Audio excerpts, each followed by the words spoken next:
troisième année de licence à l'Université numérique chez Américaine, rattachée à l'UNO de Thiès. Par ailleurs, je suis l'actuelle présidente de l'AMERJTS depuis juillet 2025. Alors, c'est un honneur pour moi d'être là, franchement parler, après une très longue attente, parce que nous avions toujours voulu cette rencontre-là. On l'a toujours demandé même.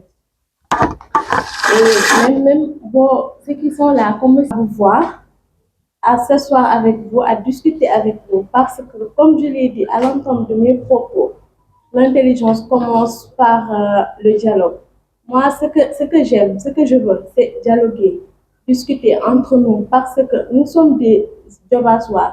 Vous, monsieur le maire, vous qui êtes ici, et tous les autres même qui sont dans cette salle de réunion-là, on est du Diobas. Donc aujourd'hui, on ne devrait pas accepter certains malentendus entre nous. La solution, c'est le dialogue. C'est avoir une audience, s'asseoir autour du table comme on l'a fait et discuter, échanger entre nous. C'est le plus important. Nous, on est étudiants. Nous qui sommes là en tant que président, personnellement, je, je suis enthousiasmée par ce qu'on dit, l'aide collective. Je pouvais rester dans mon coin, dire que ouais, je suis étudiant, ce que je vais faire, c'est partir à l'université, travailler, me concentrer sur mes études, et après c'est fini. Mais je n'ai pas fait ça. Je suis venue, j'ai trouvé une situation présente à Thiès. J'ai intégré l'AMERJTS, le bureau, dès mon première année. J'ai intégré le bureau en tant que secrétaire général. J'ai vu des choses qui ne sont pas vraiment du tout agréables. Malgré nous sommes des étudiants. Un étudiant, on doit souffrir pour réussir, ça c'est vrai. Mais on peut aussi apporter un coup de main venant de la mairie ou venant des autorités locales. Moi, je n'aime pas demander la main ou manger, si je peux l'appeler comme ça, parce qu'il y en a ceux qui disent que les étudiants ne font que manger. Nous, on n'aime pas ça. On n'aime pas ça du tout. Mais à un moment donné, on n'a pas le choix. À Thiès, nous sommes au nombre de 318. C'est une estimation, c'est pas une estimation récente. Nous n'avons pas encore fait l'estimation de cette année, nouvelle année académique. Au nom de 318, 49 au sein des deux appartements. Chaque appartement, l'appartement qui est à Stelmi, il y a trois chambres là-bas. Chaque chambre, 7 personnes. L'autre appartement, c'est pareil. Chaque chambre, 7 personnes. Au total, c'est au nombre de 49 étudiants. Et il y en a même certains étudiants qui demandent le logement, mais on ne peut pas leur octroyer cela parce qu'il y a un surnombre déjà qui n'est pas du tout favorable, franchement parler. Mais on fait avec et on essaie d'innover, on essaie de chercher les moyens d'améliorer tout cela. Et nous, on n'a que vous, en tant que maire, on n'a que vous. Vous êtes un leader, vous êtes un exemple parmi nous. On devrait regarder de vous.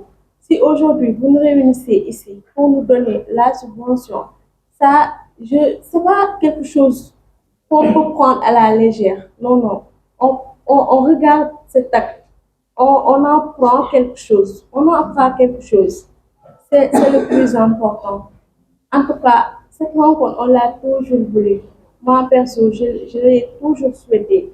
Et tout ce que je veux, c'est ça, s'asseoir autour du table, dialoguer, discuter. Même si vous ne pouvez pas nous donner de l'argent, comme de la subvention, si je peux m'exprimer ainsi, vous pouvez nous recevoir. On va discuter ensemble de la situation telle qu'elle est. C'est mieux d'aller vers les médias, c'est mieux d'aller plaider, de faire du n'importe quoi. Voilà. Donc, il y a tellement de choses à dire, hein, beaucoup de choses même. Juste pour ne pas monopoliser la parole, je m'en arrête là. Président de l'amicale des étudiants ressortissants de Yobas à Bambay. Bon, c'est avec honneur que je représente cette amicale-là aujourd'hui devant cette assemblée. Bon, je vous remercie tout d'abord pour nous avoir accordé cette occasion-là et la subvention que vous allez nous accorder. Parce que cette subvention-là, bon, pour ne pas dire que ça sera une nécessité, mais actuellement, les amicaux en ont besoin. parce que nous traversons des moments très difficiles, surtout actuellement avec l'arrivée de nouveaux bacheliers. Cette année-là, il y a beaucoup de nouveaux qui sont orientés dans les universités publiques. Et voilà, les campus sociaux ne tiennent pas. Donc les amicaux sont obligés de prendre des appartements pour loger les étudiants venant de Jobas, pour les permettre d'être dans de bonnes conditions et de pouvoir faire les études normalement. Sur ce, notre amicale, nous avons pris la responsabilité de mettre à la disposition des étudiants venant de Jobas à Bambé des appartements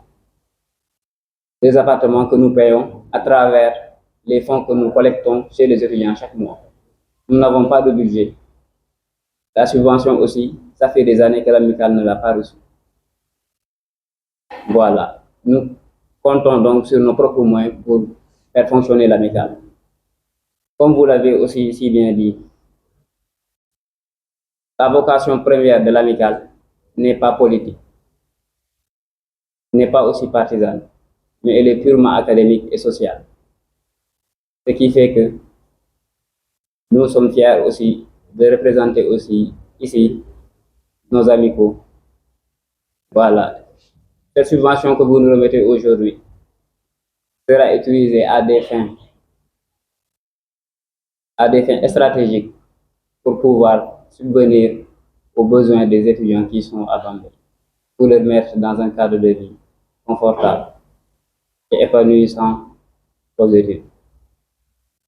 Du coup, c'est une fierté d'être ici, sur cette assemblée. C'est vraiment une fierté parce que voilà, c'est dans le dialogue que naissent vraiment les vraies idées qui font avancer les choses. Comme vous l'avez aussi si bien dit, l'investissement sur le capital humain, il n'y a pas plus important que cela. Parce que c'est à travers le capital humain que tout se fait. Un capital humain, ou bien un capital humain qui n'a pas les moyens de se développer, voilà, il n'y aura pas de développement. En tant qu'étudiant en développement durable et gouvernance territoriale, voilà, j'en sais quelque chose à travers comment les territoires fonctionnent. Sur ce, je vous remercie, chère Assemblée, et je vous remercie aussi. Permettez-moi d'abord d'accomplir les salutations d'usage qui vont d'abord à l'endroit de notre cher maire, M. Alinsa, dont j'ai beaucoup de respect et d'admiration. Et je salue également l'ensemble des personnes ici présentes dans la salle. Donc, je vais tout simplement me joindre par analogie à mes frères. Donc, pour aujourd'hui parler de la situation délicate que vivent les étudiants de Jobas. Donc, ici, bon, je me nomme Tamsir Sen. Je suis le président de la Fédération nationale des étudiants de Jobas et par ailleurs le représentant des étudiants de Dakar. Donc, quand on parle de Dakar, donc, bon, vous savez tous comme moi que les situations ne sont pas du tout favorables. Donc, ça fait 2 années ou même 3 années que les étudiants de Dakar ne disposent pas d'un appartement pour se loger. Donc, cela constitue une difficulté énorme que subissent les étudiants de Jobas. En fait, donc, j'en appelle à toutes les autorités, et en particulier le maire, d'en prendre acte de cette situation qui prévaut dans les universités, notamment l'université de Dakar, dont je suis membre. Actuellement, il y a un bon nombre d'étudiants, je peux dire des dizaines d'étudiants qui abandonnent les études parce que tout simplement, ils n'ont pas là où se loger. Et que cela n'honore pas le Jobas. Bien vrai que voilà, la situation des étudiants n'est pas des compétences de la mairie, mais là, le maire l'a si bien souligné. Donc, la situation est un investissement humain. Un investissement humain. Donc, nous appelons le maire d'en prendre acte et qu'il essaie de trouver des solutions électrochocs vis-à-vis de ces problèmes que vivent les étudiants de Jobas. Nous sommes actuellement au nombre de 200 ou plus d'étudiants, excepté des nouveaux bacheliers fraîchement orientés à l'université. Donc, ceci constitue un nombre tellement pléthorique que l'on devrait même prêter attention. Donc, ce n'est pas du tout en fait approprié qu'il y ait un bon nombre d'étudiants de Jobas en Dakar et que ces derniers ne disposent pas d'un appartement là où se loger. Vraiment, monsieur le maire, nous vous appelons à prendre acte de ce problème. Nous vous appelons à prendre acte de ce problème parce que ce problème, c'est un problème qui perdure depuis presque 2 ou 3 années. Voilà. Et en cela s'ajoute en fait le problème des étudiants de toutes les universités. Parce qu'aujourd'hui, je ne parle pas tout simplement au nom des étudiants de Dakar, mais je parle au nom de tous les étudiants de Jobas, parce que je suis le président de la Fédération nationale des étudiants. Donc, ceci constitue un problème capital qu'on devrait tâcher à régler de manière électrosole. Donc, je ne vais pas aussi monopoliser la parole parce que je vais tout simplement me joindre par analogie à mes frères et à la sœur Fatou, parce qu'ils ont tout dit en fait. Donc, ça c'est bien que je vous apporte le message des étudiants de Jobas et en particulier le message des étudiants de Dakar. Merci pour votre aimable attention, je vous remercie.